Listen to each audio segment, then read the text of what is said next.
Hey, y'all. This is Frank the Bigfoot, and you're listening to the Paranormal Punchers.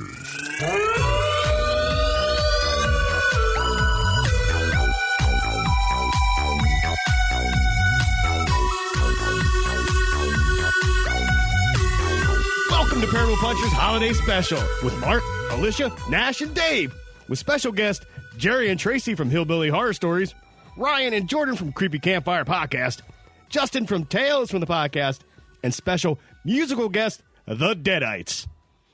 How'd you guys like that? Hey, welcome to Paranormal Punchers Holiday Special. I'm Mark. I'm Alicia. I'm Nash. I'm Dave. How are your holidays going so far? Pretty fantastic. Mine are doing pretty good. I've got all the shopping done. You know, Christmas is right around the corner. It's going to be an exciting time. I'm very excited. We just had this weekend 2 parties, so we're done now. Yeah, just we're done. You're done. Take some days off of work, kick back, relax, sip a beer. Yeah? Hectic, but happy. Yeah. Yeah. Dave, how's things going with you, man? Glad you're here. Yeah. I'm done for the rest of the year, so There looking you go. forward to some time off. Nice. You need it. Yeah. You have to keep fixing those servers in the hollow earth. Right. Yeah. It's a heck of a commute getting back and forth. Yes, it There's is. traffic. And, Right. Yeah. Yeah. Especially this time of the year. Well, we are going to tell scary ghost tales around the fireplace. Not an original idea. They've been doing it since, the 18th, 17th, 16th century. I don't know. But I thought it would be super fun. Some century before now. Right. Yeah. And like I said, we got a couple special guests telling us their paranormal stories. Nice. So it should be a blast. And the Deadites, we're going to play their song Blue Christmas. Oh, right on. So I'm pretty excited to get this thing rolling. Now, nobody knows who's going first. So this is a surprise Okay. for everybody. Okay. But it's going to be Alicia. Oh, okay. Before we get Did not rolling, see that one coming. I got one big announcement. We are now part of the Podbelly Network. Super excited, super honored to be part of that podcasting Definitely. network. Go to podbelly.com to find all kinds of great podcasts like us. Yeah. Right on. Or depending on who you are, maybe you don't think we're great. Yeah. Who knows? Who knows? But there's other podcasts. Yeah. But either way, he'll find other podcasts at Podbelly. .com. Nice. Lish, why don't you help get this holiday special on the right track and tell us something scary? Okay. So the story that I found is called Fran and Jacque, and it is by Reddit user Pippinacious. When Sadie was very young, her parents bought these teddy bears that you could record a message into. Whenever you squeezed their tummy, the recorded message would play. Both her grandpas were sick at that time, and since she was so young, they wanted her to be able to hear their voices even after their death. Both bears had the message, "I love you, Sadie," in Grandpa and Grandpa's voices, and she named the bears Fran and Jacque. Many years later, Sadie grew up, went to college, and eventually moved out, but the bear stayed in her old room at her parents' house. The next time she stayed at her parents' place was when her mom and dad were going on a long-awaited vacation. She was going to house sit for them. She decided to stay in her old room that night, and that is where I'm going to pick up her story. As I started to unpack my bag, my eyes were drawn to the shelf over my bed. Fran and Jacque, ever vigilant, were sitting in the same spots they'd occupied for most of my life. I don't know why, but I couldn't help but smile and reach out to them. I took down Fran first and gave his little cap a tweak before squeezing him around his stomach. "I love you, Sadie," Grandpa said. After putting Fran back, I did the same to Jacque, who stared up at me with his usual sternness even as I plucked one red suspender. "I love you, Sadie," Grandpa said. It was the first time I'd listened to them in a while. Even if they didn't resonate as deeply with me as they did my parents, I was glad to find their recordings still worked. A quick trip to the bathroom and a change in my PJs later, I was in bed and fast falling asleep. I can't say exactly what woke me. A nightmare, I figured, given that my heart was beating quite quickly, but I couldn't remember any details. I took a deep breath, rolled over, already kind of falling asleep again, and found myself face to face with a dark figure on the pillow beside me. I yelped and sat up, grabbing up at my phone, my nearest source of light, and shined it toward my bed. Fran was lying on his side beside me. I let out a small chuckle and gave myself a little shake to dismiss the lingering fright that he'd caused and picked him back up. "Did you fall off the shelf?" I asked him quietly. I must have put him back too close to the edge earlier, and gravity had done its duty. I gave Fran a gentle squeeze. "Get out." I stared down at the bear and blinked once, very slowly. I must be sleepier than I realized, I thought. I was hearing things. To prove to myself that it had just been my imagination, I squeezed him again. "Get out." It was still Grandpa's voice, but instead of the soft warmth that it always had, it sounded cold, almost menacing. I threw Fran across the room where he hit the wall. From over my head, I heard Grandpa's more gravelly voice. "Get out." I whipped around and looked up at Jacque. He was sitting in the same place as always, but now he was turned towards the door instead of facing forwards. Had I put him down like that? I couldn't remember. "Get out." Grandpa's voice came from Fran again, louder this time. "Get out," Grandpa echoed back from Jacque. The two went back and forth, their voices getting louder and louder until I slapped my hands over my ears and leapt from my bed. I wanted to scream, but my voice was stuck behind my fear-tangled tongue. I stumbled across my dark room, chased by my long-dead grandfather's voices. "I know you're down there," Jacque shouted with Grandpa's voice. I froze. Down there? Down under the shelf? I glanced over my shoulder at the gray bear staring silently down from over my bed. I had to get out of my room. I had to get out of this house. I yanked open my door. "I see you," Fran said in Grandpa's voice. I was halfway out into the hall, tears streaming down my face. I didn't know what was happening. Was I going crazy? Was I dreaming?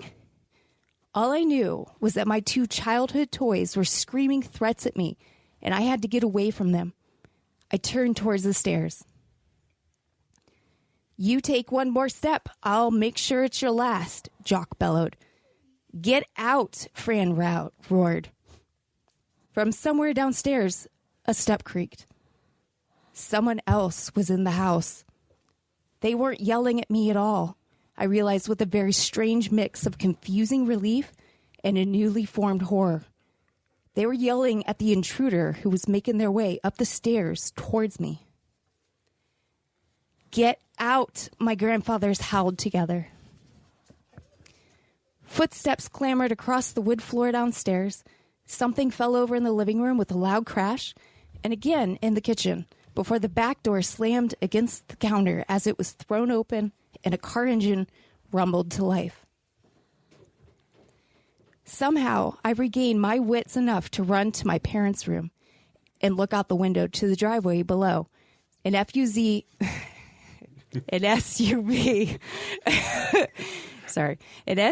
was peeling backward out into the street.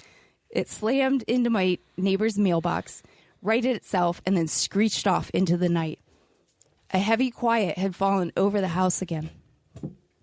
After waiting a few long, tense minutes, I crept back across the hall and peeked into my room. Fran and Jacque were where I'd left them, both completely silent. When they stayed that way, I hesitantly approached Fran, who was lying on his side with his little flat cap beside him. I picked him up and with trembling fingers squeezed his stomach. "I love you, Sadie," Grandpa said warmly. I put his cap back on his head and gently put him back on the shelf beside Jacque and backed out of the room, watching them the whole time with wide eyes. As I rounded the corner, heading downstairs to the phone, I heard Grandpa's voice trailing after me. "I love you, Sadie."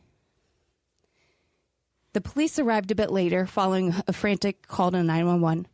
I filed a report, leaving out the bit about my talking bears, and allowed them to collect whatever evidence they could.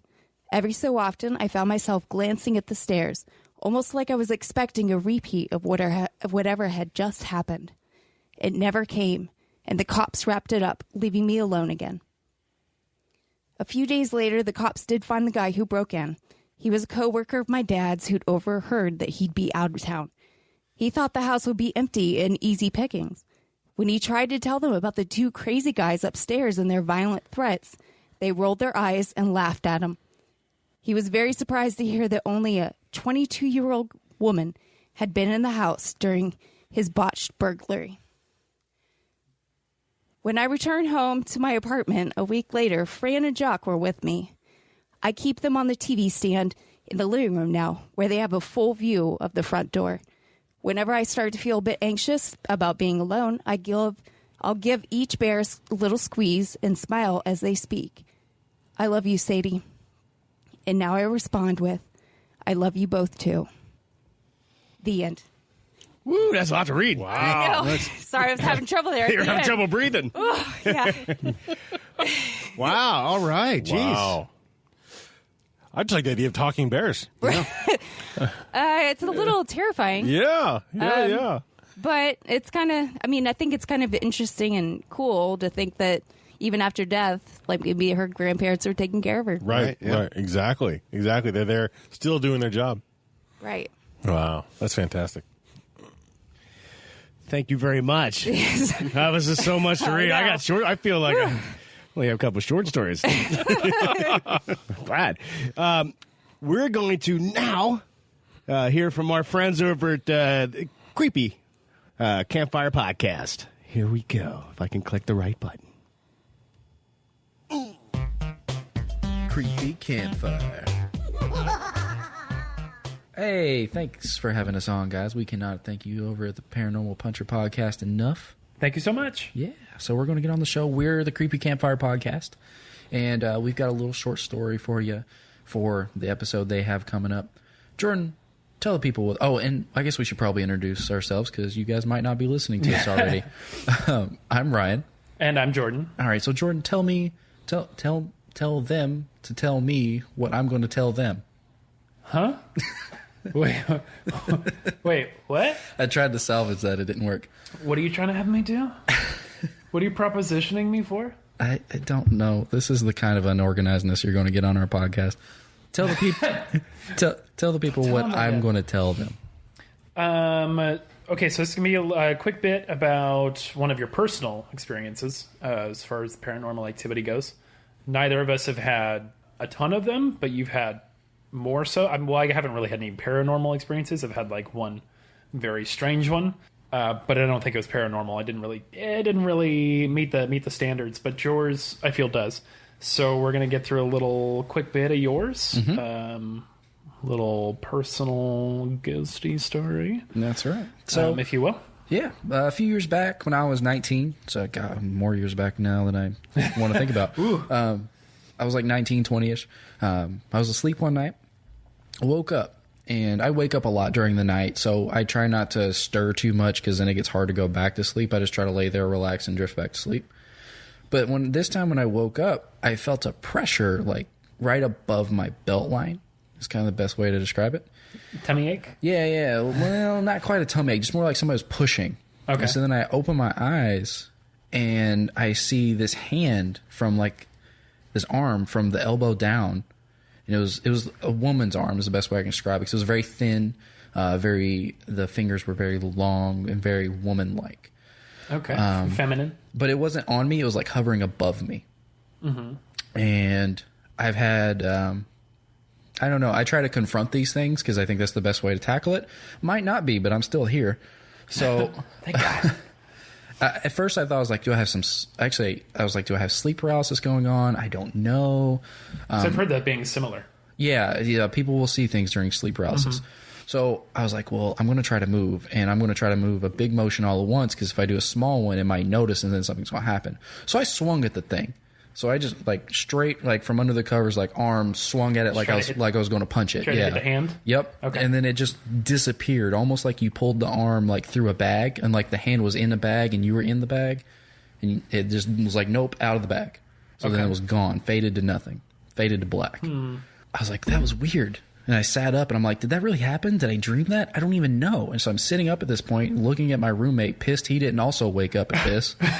They never do. Never do. And I look at our leopard gecko cage in the corner that had a red heat lamp on during the night, on all the time. And the light started fading on and off, like totally off, on and off for like 30 seconds after this. And I'm like, okay, that definitely happened. This was not a normal occurrence. No, I didn't dream that. So I'm thoroughly spooked and prayed the rest of the night till I could finally go to sleep. Okay.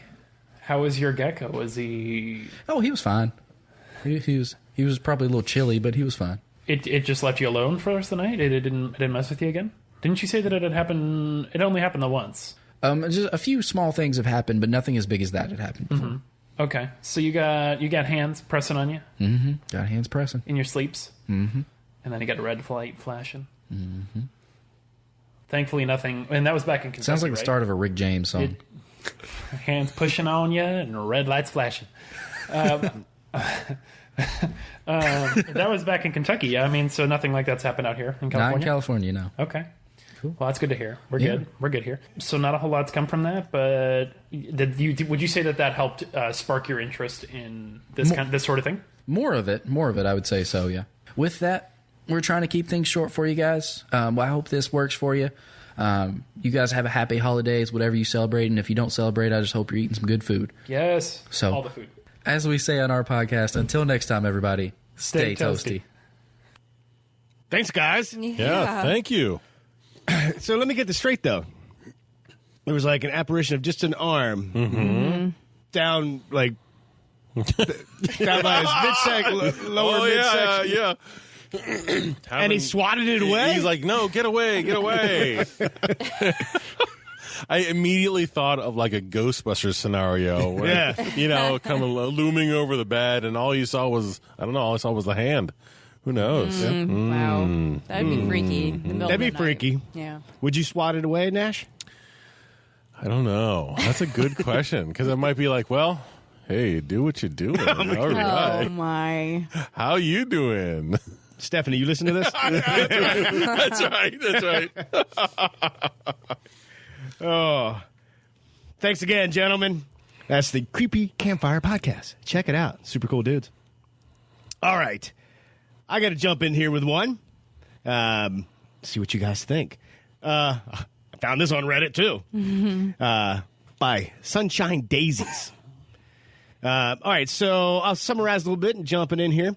But they had a college class where they went to the Waverly Hills Sanatorium to do a paranormal investigation, which that's a super cool class, in my opinion. One I would sign up for. But they went there, so they started the investigation. About 30 minutes into it, she did this with her brother. That's important to know, because this is what happens. Okay. 30 minutes into the investigation, she sees her brother walking around the other side of the sanatorium. So she yells, "You're not supposed to be up here." But he ignored her. He started to walk closer with a smile on his face. I asked him what he was doing, but he ignored me. I was starting to get really, really upset. The person that was with her also yelled and said, "Stop being an ass." But he wouldn't listen. He got closer and closer. So I shined a light on his face. No joke. His eyes were pitch black. I felt my skin crawl. We all stared at him, and he entered another room. My friend and I followed after him, but when we got into that room, nothing was there. He was gone. Well, needless to say, we were really spooked. About 20 minutes later, their teacher comes up with her brother. So she goes off, yelling at her brother, what were you doing? Teacher's like, "What are you talking about? He's been with me this whole time." Right. Yikes. That story reminded me when we talked to Tim Shaw. Yeah. When he was at the Waverly Hills during that electrical storm. Yes. That he saw a doppelganger of one of his teammates Right. walking beside him, only to find out she was on a lower floor setting up equipment. Wow. So I feel like What's up? Right. There's something there. Yeah. So that was a good field trip then. They got exactly what they were going for. Right. You think they had to sign a waiver for that? Some kind of like a At a release? Waverly Hills. They had to Yeah, see, yeah. You were trying to do it. I was trying, but Okay. it was a fail. I wanted to, I had to cut your pun off. Yeah. That didn't sound right either. Dave, why don't you help us out? Get away from these bad jokes we're Dad jokes. not trying to tell, but Right. yeah. Okay. So this is a story I found also on Reddit. This is from Mom's Day Prepper is the username, and it's from a few years ago. And it might be a little long. We'll see how well it goes. This is a story I do not often tell. I promise sincerely that this has scarred me for life, and although I have looked into psychological explanations for what I heard and natural explanations for what occurred, they remain unsatisfactory. When I was a child, I was scared of the dark. I swore to my mother I heard voices in it. They were not evil, but they were not familiar, and so they scared me. It was not uncommon in the middle of the night for me to wake up and hear whispers, as I would call them, when asking my mom. She figured they were just bumps in the night and typical kid nightmare material.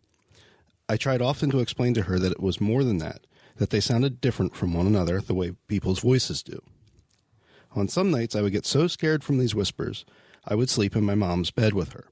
It was an added bonus that the bathroom was directly outside her bedroom door for my late-night tinkles. Sorry. I should add that at this point, that when walking out into the hall to go to the bathroom, you look directly down the stairs that would lead you to my living room on the first floor, as my mom's bedroom was on the second floor. On one such night, around Christmas, I awoke and felt the need to relieve myself. I walked out from the door and distinctly heard the phrase, "Look." And to my astonishment, a red light, almost like a spotlight, was cast upon the wall at the very bottom of the stairs.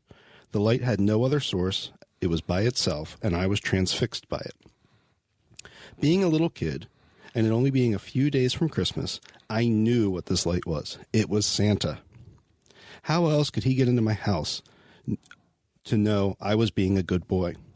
I was so excited I began walking down the stairs to greet him, picking up my pace after the second step as it began to creep off the wall and fade into the darkness in my living room. That's when I heard him. A very strong masculine voice, different from the first. Not at all like my father's. Not to say he isn't masculine, it was just distinctly different. It said, "Stop, right now, go back up those stairs." I listened, turned around, and for what happened next, I am not sure I would believe if someone told me the same story.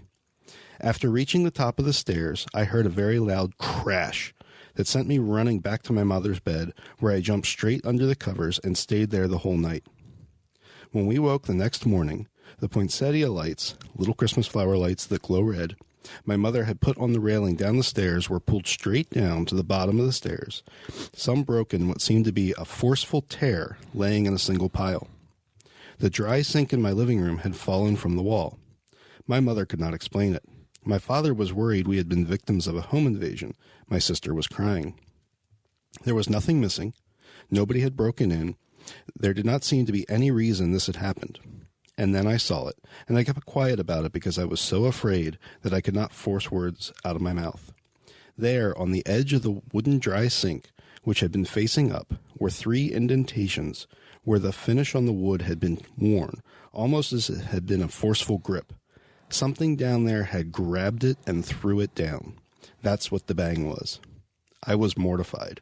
After that day, I never heard a single voice again. I do not like to imagine what was waiting downstairs for me that night, if it was anything at all, but I can tell you that the reality was that something had physically acted upon the 2 things in my house near the bottom of the stairwell.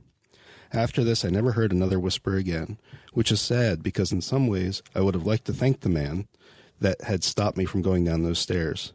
This happened when I was 7 or 7.5. I'm 20 years old now, and because of this incident, I am still very afraid of the dark, especially shadowy stairwells. Interesting. Yeah. So was there somebody in their house and the spirit stopped protecting the little kid? Or was there other spirits downstairs raising Cain and they didn't want the kid to come down and ruin their fun? Maybe a little of both. I don't know. Yeah. Huh. Wow. Holy moly.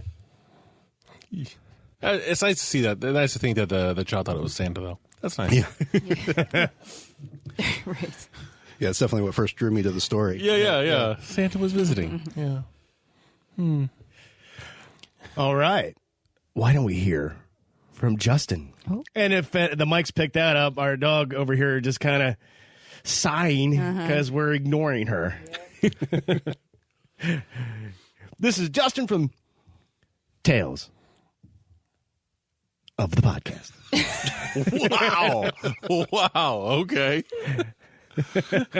Well, sorry, Justin. I actually had blanked out on the name of your show because I was too busy looking at my dog trying to let her know we still love you just because we're not playing with you. Here we go. Hey there, guys. This is JB with Tales from the Podcast, and I was asked by my good friends over at Paranormal Punchers to leave you guys with a spooky story. So I got one that really happened to me and my family. So to give you guys an idea of what was going on at the time, my wife was getting ready to donate a kidney to my father-in-law. So yeah, he was having some medical issues, to say the least. But during this process, my wife was really, really scared and nervous and pretty much out loud speaking a lot about how she would really like to know if there was life after death, if there was something afterwards, just in case she died, just in case something happened during the surgery. And within a few days, we started having a few things start to happen. We had our box fan start to move on us. We had an incident where it moved once, and then we fell back asleep and woke up, and it was facing the opposite way again, and it was on the other side of the room.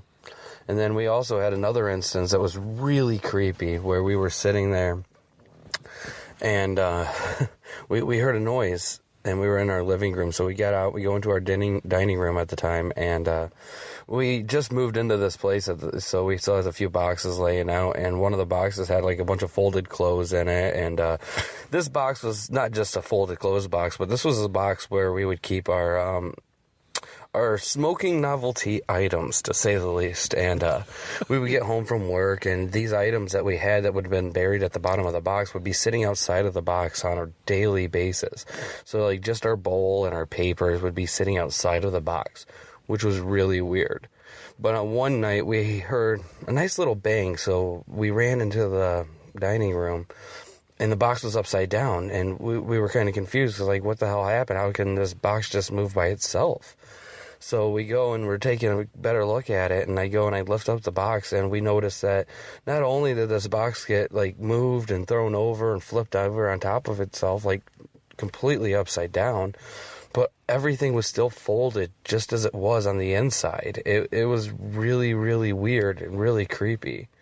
But anyways, this has been JB with Tales from the Podcast, and it's my spooky little ghost story to share with everybody. And, I hope you guys all have a very Merry Cryptmas. A little pun there, too. Nice. Crypt. That's Tales from the Podcast. Justin talks about Tales from the Crypt. Yeah. Mm-hmm. Thanks, Justin. I wonder why the ghost kept getting out the paraphernalia. I know. Yeah. Interesting. Maybe it must have been a recent ghost. Maybe a ghost from the 50s or 60s.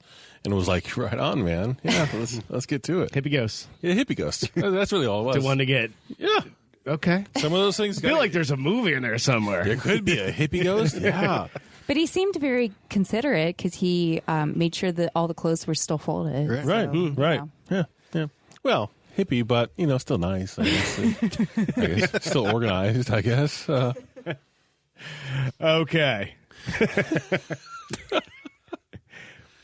We are lucky enough to have the Deadites allow us to showcase one of their tunes on our special. Nice. It's called Blue Christmas. Here we go.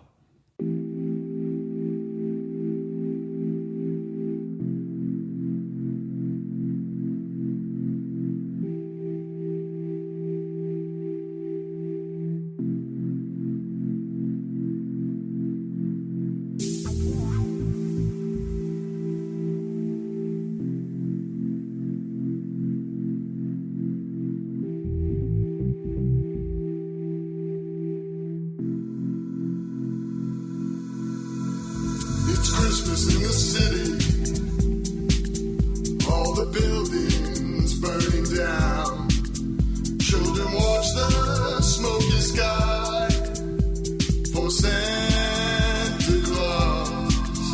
TVs flicker in the city. Trial's gone for 13 days. Did he really do it? They'll hang him anyway. I'm having nightmares of a white Christmas, cold and blue without you. Teeth be damned, all I want for Christmas, a Kia room above you. I don't want to feed the world for Christmas. Those kids can all just turn blue. This place can burn for all I can on Christmas. I'll just die inside of you. It's the only thing that's true.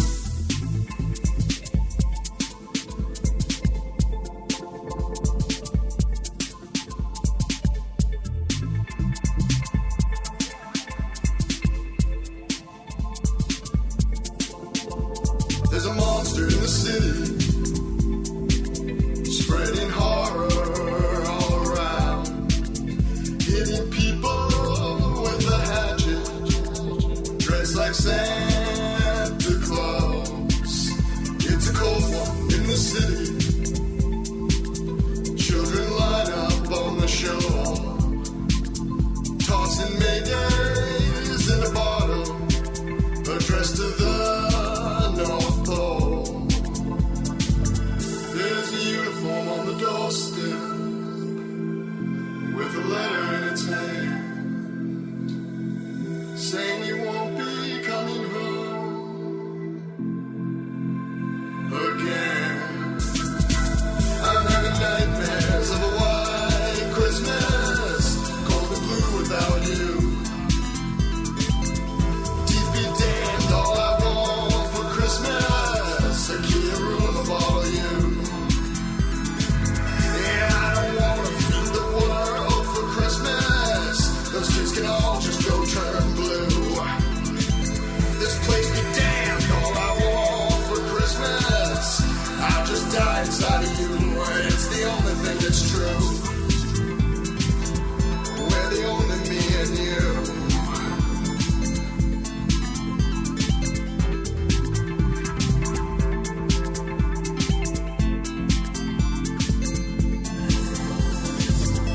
It's the only thing that's true.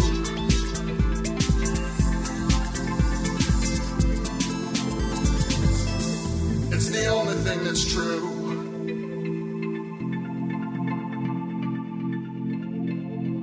True. That was awesome. Love those guys. Dynamo Morris, Tiny White, and all the awesome people from the Deadites. Thank you so much. Love their music. Go check them out. All right. Why don't we take a quick break? We're going to come back with a few more stories that'll scare you. Oh my God. Honey, look, it's Bigfoot. No way. Let's go say hi. Hey, Mr. Bigfoot. What you reading? You can call me Frank, and I'm reading the Paranormal Punchers comic book. Paranormal Punchers? Yeah, it's about a group of podcasters that get themselves in all kinds of paranormal trouble. It's like Scooby-Doo meets the X-Files, and it's hilarious. Sounds great. Where can we get a copy? Just head over to paranormalpunchers.com where you can find a comic book and all kinds of merchandise. Thanks, Mr. Bigfoot. Have a nice day. Thanks, you too. Oh, and look out for that bear.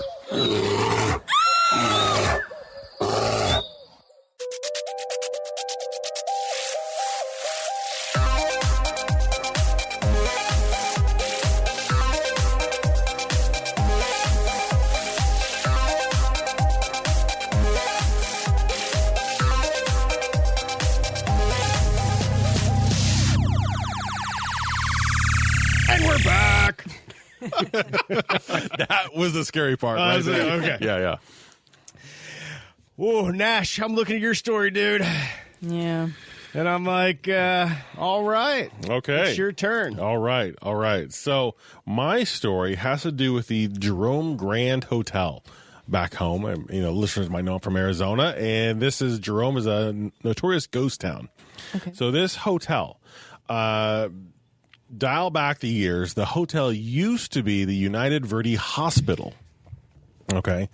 And the hospital, of course, it was a hospital, so people were having issues and dying there and, getting better there for years. But because it started as a hospital, there were some odd things that happened in this hospital that the staff of the Grand Hotel would notice. So so I'll jump right in. The staff and guests frequently reported things like bedside tables and televisions being unplugged, shampoo bottles rolling across the floor or flying across the room.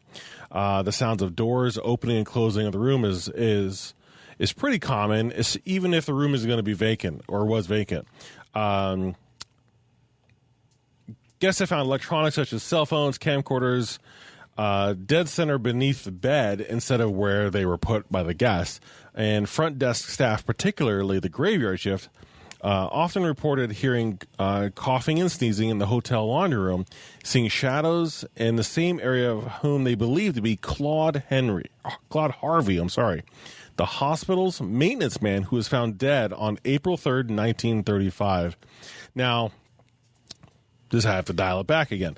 So Claude was discovered pinned beneath an elevator. Presumably, he was murdered. So he was pinned, and the way he was found was a little strange because basically his body was inside the elevator car, and his head was not. Okay, but for whatever reason, because of the technology back in the day, it was an Otis elevator. It wouldn't move. It wouldn't lop his head off. It was just jammed. It wasn't strong enough to do anything like that, or didn't have horsepower. I don't know what the old school elevators had. So he was found presumably murdered. Occasionally, they see and hear Claude roaming the stairs, the stairwells, and the boiler room as though still at work. Many guests have reported seeing apparitions of two ladies, not Claude, one in a white gown and another in a nurse's outfit, as well as someone who appeared to be a doctor or nurse in a long lab coat carrying a clipboard roaming the halls. A cat is also a spirit cat, is a frequent visitor to the hotel. Its origins are completely unknown. The cat has been heard meowing, hissing, and scratching at the doors and walls. Both staff and guests have heard and felt the cat brushing against their legs and snuggling against them while in bed. Most notable and commonplace is the imprint on the bedding of what is believed to be the cat curled up. That bedding, moments earlier, was smooth and straight. A photo provided by a guest staying in room 20 in 2008 showed the cat very clearly sitting on the table looking towards a photographer. So rewind it back to the hospital days. Many deaths occurred from illness or injury, but also some rather suspicious in origin, like that of the maintenance man, Claude. Claude was found pinned by the back of the neck in the elevator. He was dead. Dead. A thorough inspection of the elevator was done, as well as the coroner's inquest that determined the elevator could not have caused Claude's death. No autopsy was allowed to be performed for some reason, nor x-rays taken. Back then, the company that would do it, there was a large mining company in Jerome called the United Verde Copper Company. They are the ones who own the building, but they're the ones who also refused all of the x-rays, coroner's reports, everything. Claude is the only death in the hospital Claude's death... The speculation is Mr. Harvey was murdered and his body placed in the elevator with his head hanging over the elevator shaft to look like an accident. Now, only one other death has happened since the hospital closed down in 1950, that of Manoah Hoffpower. Yeah, sorry about that, Manoah. A local man hired by the Phelps Dodge Mining Company, who was the mining company that followed the original one I spoke of, the United Verde Copper Company. Manoah was found hanging from a steam pipe in the engineer's office where he resided while serving as caretaker of the building. His death in 1982 was ruled suicide. During its days as the United Verdi Hospital, an estimated 9,000 deaths occurred. However, no records are present, so that number isn't really validated. Back in 1994, the hospital was then purchased by a Larry Arthur. The hospital records were gone, so any information regarding the staff and patients is word of mouth and with no verification. So fast forward a little bit to Larry's kid, Chris. Okay, Larry had a son, Chris. Chris was raised in the Jerome Grand Hotel from when he was a wee little boy. He was raised in the Jerome Grand Hotel, the town's former hospital, which just happened to be one of the most haunted buildings around. As a kid, running through the building and playing up around there, he definitely felt the presence. A lot of housekeepers would even share their stories, and they would say they'd be cleaning rooms from time to time, and you would just get that really cold chill that would kind of go through you. And just hearing all the old hospital stories, there was one death a day approximately in the building. They were doing a lot of operations, and a lot of those were amputations. So apparently when you have a hospital back in the old days, now you have like laundry chutes in hospitals. Well, they have body part chutes. Oh. So there were chutes all up and down the hallways where body parts were disposed right in the middle of the hallways. So what the guests would see would be the ghosts of the women disposing of body parts. So yeah, the surgeons and the doctors were able to come out of the operating room, which is down the hallway, and they were able to walk to that chute and dispose of some pretty gruesome things that were coming out of the operating room. Visitors in Jerome Grand Hotel say they'd often see these ghosts. According to guests, sighting of women in a white gown is pretty common. And rumor has it, an angry man believed to be an elevator repairman, most likely Claude, was found crushed to death in the elevator, supposedly still walks the hallways. But it's not just the guests. Creepy things happen to Chris also. So he goes next and says, we had nobody scheduled to check in that day, and nobody in the building at all, in fact. And the phone started ringing down behind the front desk, and it was on a switchboard. This phone call was coming from room 41 on the top floor. So I picked up the phone, and it was a woman said she was speaking a very, very fast language, and it was very foreign and very difficult to understand. It sounded like this woman was in trouble, Chris said, and then all of a sudden, the phone cut out and went dead. So I hung up the phone, I took my keys, I ran up to that room, and on the top floor, and there was nobody in the room. I picked up the phone and made sure that it rang down on the same line, and it did. It worked fine. So I left and went back downstairs, and I sat in my chair, and as I sat, the phone rang again. The phone started ringing, and I picked it up, but this time there was someone very eerily breathing noises, very disturbing and very raspy breathing noises. So Chris basically grew up in this town, or in Jerome, but also in this Grand Hotel. So I'm thinking that Chris had kind of a Shining, the little kid in Shining, kind of an experience in this hotel. So this was just one of his ghost stories. He's got there was a ton of them, so I just picked out one, but I had to give the history of the Jerome Grand Hotel and just one of his experiences. Yeah, I don't know if I'd live there. Wow, yeah, no, that's pretty wild. I don't know if you'd ever like decide to buy a hotel and then raise your family in it knowing that it was haunted. Right. Yeah, I don't know if I would do that. I don't know. Red Rom. Yikes. All right. Thank you, Nash. Mm-hmm. Now, why don't we play this clip here from my good buddy Jerry and Tracy from Hillbilly Horror Stories. Thanks to all the Paranormal Puncher fans out there for allowing us to come on with my raspy voice. Oh, yeah. And tell the story. Guys. Yeah. So I'm Jerry, and this is Tracy. Hey, guys. We're from Hillbilly Horror Stories, and some of you may be familiar with us, some of you may not be, but they asked us to submit a little scary story in the tradition of reading ghost stories at Christmas time. And we feel very honored that they asked us. So I thought we would tell you about a little place that's where I grew up. Right on the outskirts of Louisville is a little place called Fairdale. There's a road called Mitchell Hill Road. It's a very windy road, leads straight up to the top of a hill. In some places of the country, they'd almost think of this as a mountain. Yeah, I mean, it's not, but it's a really steep hill. It's a very dangerous road. Long story short, there's a lot of accidents. I had a good friend back in high school where father was killed coming down that road. It's a windy road all the way around with steep drop-offs on both sides. Yeah. So hey. Yeah, it's not a fun road. But anyway, there's a stretch of this part.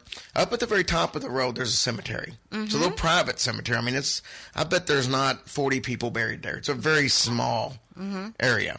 But in general, this area is called Hot Rod Haven, and it was a place that as a teenager I was constantly going to and hanging out, and everybody would go up there, and there's some, obviously, rumors and folklore and stuff that go along with it. So I wanted to tell people a little bit about that. Sounds great, babe.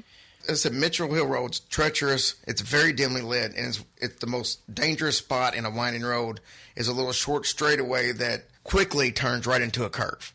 So you literally don't know what's coming in, and it's a horrible curve right off the bat. Now, obviously, when it comes to younger drivers, there's a lot of them that are fascinated with this area, and they're fascinated with the hill and driving down. There was even a bunch of racing and stuff, believe it or not, that would happen way back in the 40s and the 50s. Since the 1940s, 25 young people have lost their lives on this road. So it's pretty treacherous. But we're going to focus on two of them that happened. The date that everybody always would hear growing up was September 23rd, 1950. Now, supposedly there was a young woman and her boyfriend. They were driving at a pretty high rate of speed, and they were supposed to go into the girls' prom.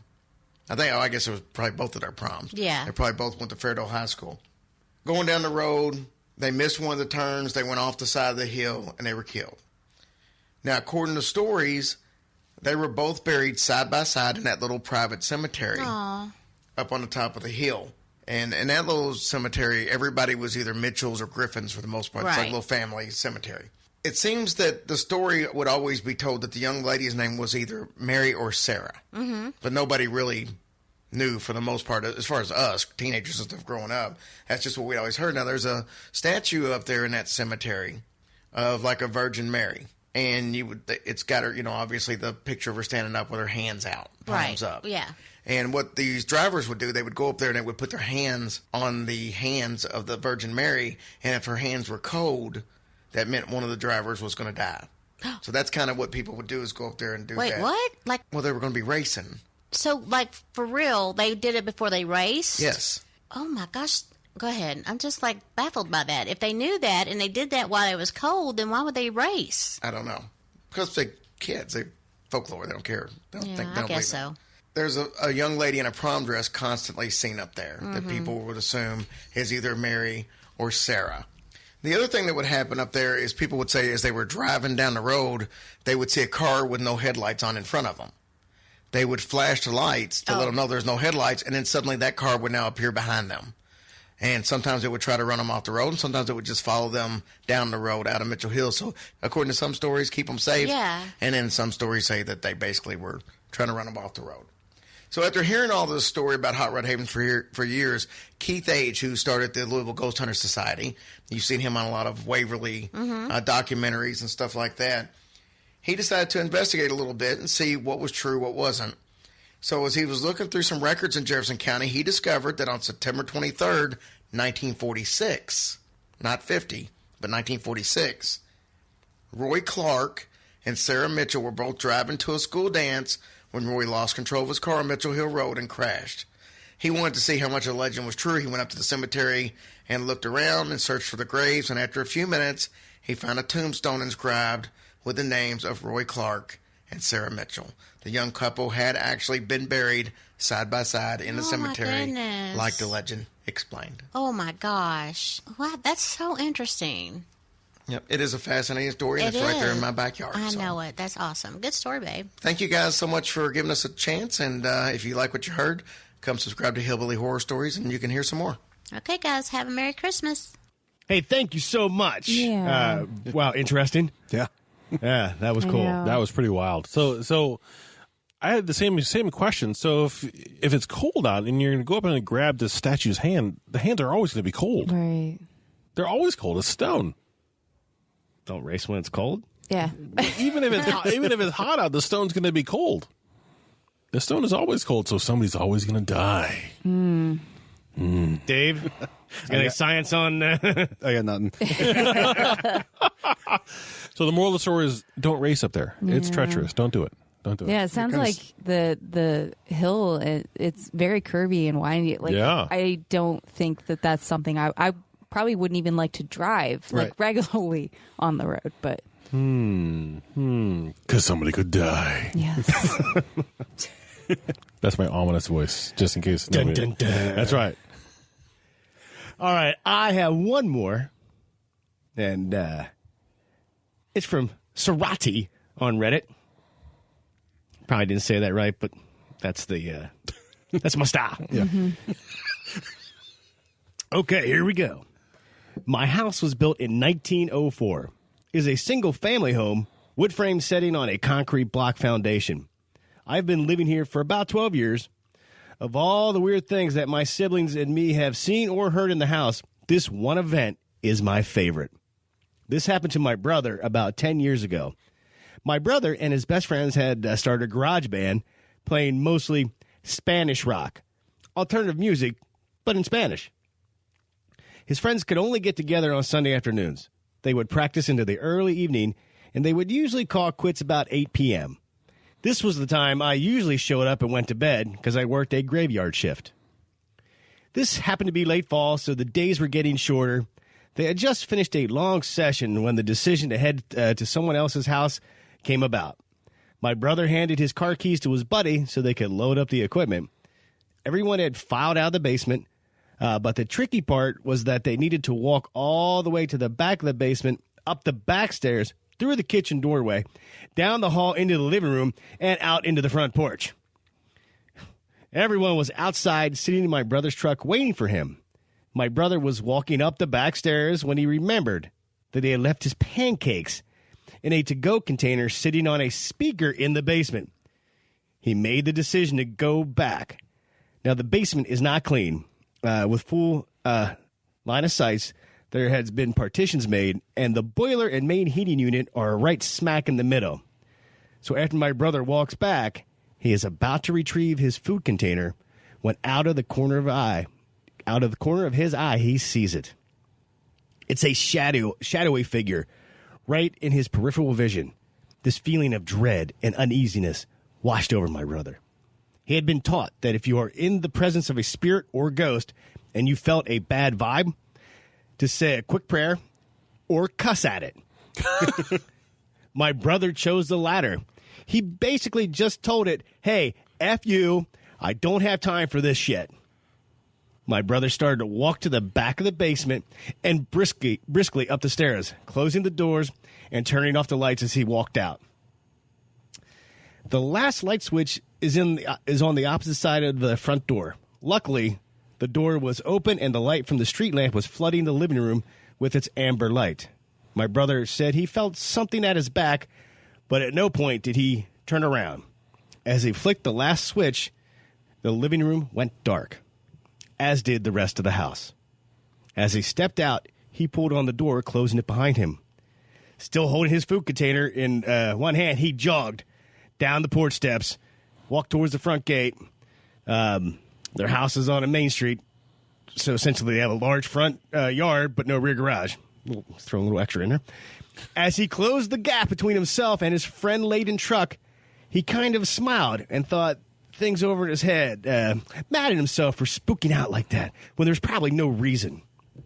He climbed into the driver's side of the truck, putting his seatbelt on and getting ready to pull out of the parking spot.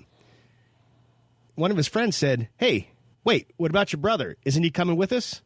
And my brother answered, what do you mean? He went to work early tonight. He's already gone. Do you see his car somewhere? The next question they asked was, so then who was walking behind you when you were leaving the house? Oh, wow. Yikes! Mm-hmm. Wow. Right? So it followed him out. Yeah. Wow. And since we already had things, we saw some weird shadows, I would not want them following around. No. That'd be Right. crazy. Yeah. But now I know, the key is to just tell them to, hey, F off. Right. Yeah. Well, that's what we were told basically, this is not acceptable. And if you're going to turn around and swear at some shadow man and be like, and just lay into him, He knows that you mean business, and that's what your energy is saying, and you're being assertive and dominant and all of that. Or maybe it made the shadow That's true. thing mad, and he was following him out. Right. Out of the house. Maybe he's going to, like, mess with him. Then he saw all his buddies in the truck and was like, ooh, I'm a little outnumbered here. It's going to go away. I wonder, well, they said it followed him all the way to the truck, right? No, just out the just house. out Just out of the house. I was wondering because it's like he didn't turn around at any time saying, stay here. He didn't ever assert himself saying, no, go away, stay here. It's not okay to follow me because it kind of sounded like he did. Right. Ah. So there must have been a time when they saw whatever shadowy figure, something following him. Must have been a part where they just lost that, like a tree or something blocked. Wow. And when he got home, those pancakes were all mushy. They weren't worth going back for. Obviously they were. Because you lay into old pancakes, with syrup in them, they're going to be all gross and mushy and nasty. They fall apart. They're gross. You got to have fresh pancakes. I have a feeling they were delicious because it sounds like the basement all by yourself was not a fun place to go. Right, yeah. And we had a basement like that at an old place I used to work, and that's where we would make little short films because like this is made for us to film stuff down here. It's just creepy. Never saw a shadow figure down there. Not until you moved here. No, I know, right?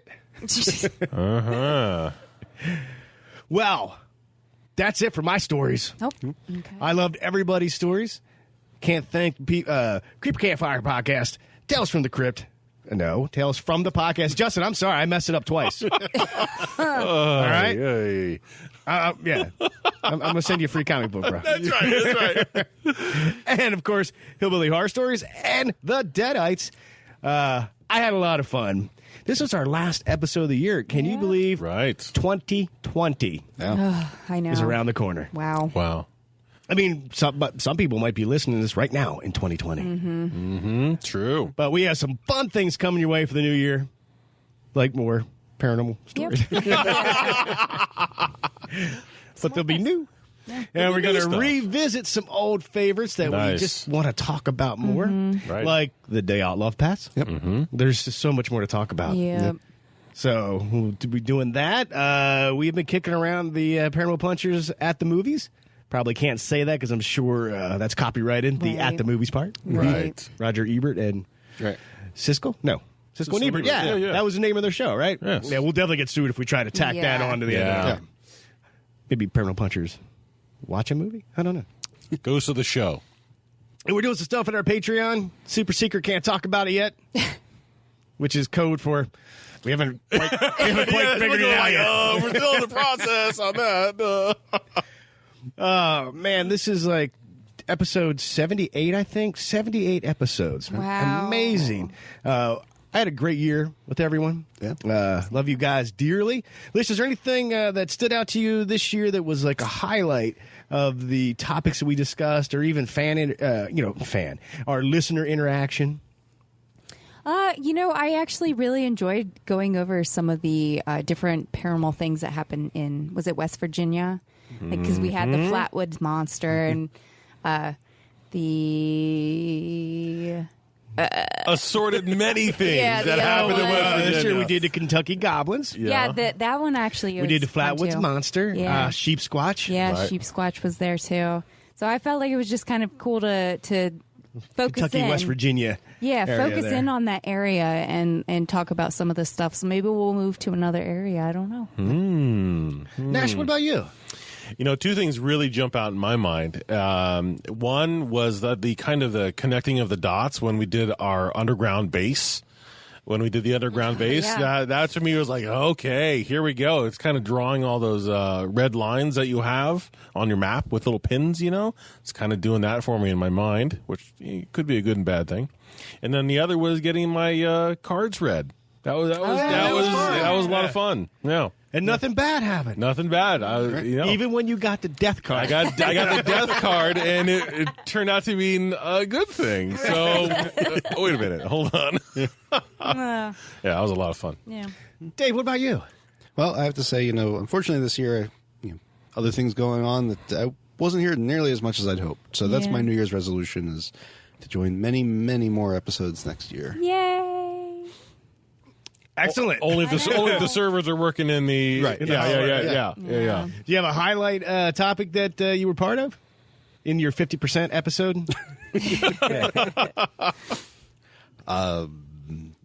No. Yeah. So, even when you're here, Right. you weren't paying attention. I get it. That's okay. Hey, New Year's resolution, that'd be awesome. Boy, I thought a great year. Obviously, finishing the year by becoming part of the Podbelly Network was huge. Yeah. That was that was a great thing to happen at the end of the year. That was wonderful.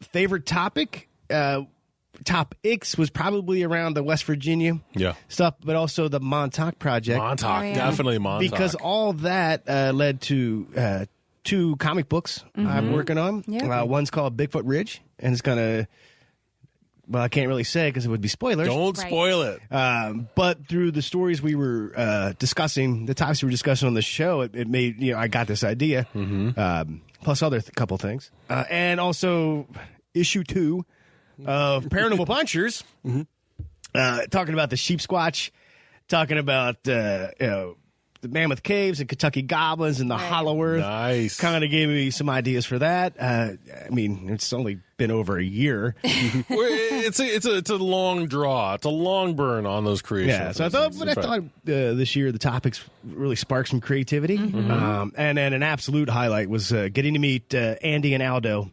Oh, God, yes. From California, who just happened to be in PA for an event, and they drove all the way from Williamsport down to Funk Brewery to have a beer and hang out, and that was super, super awesome. I know, that was so much fun, yeah.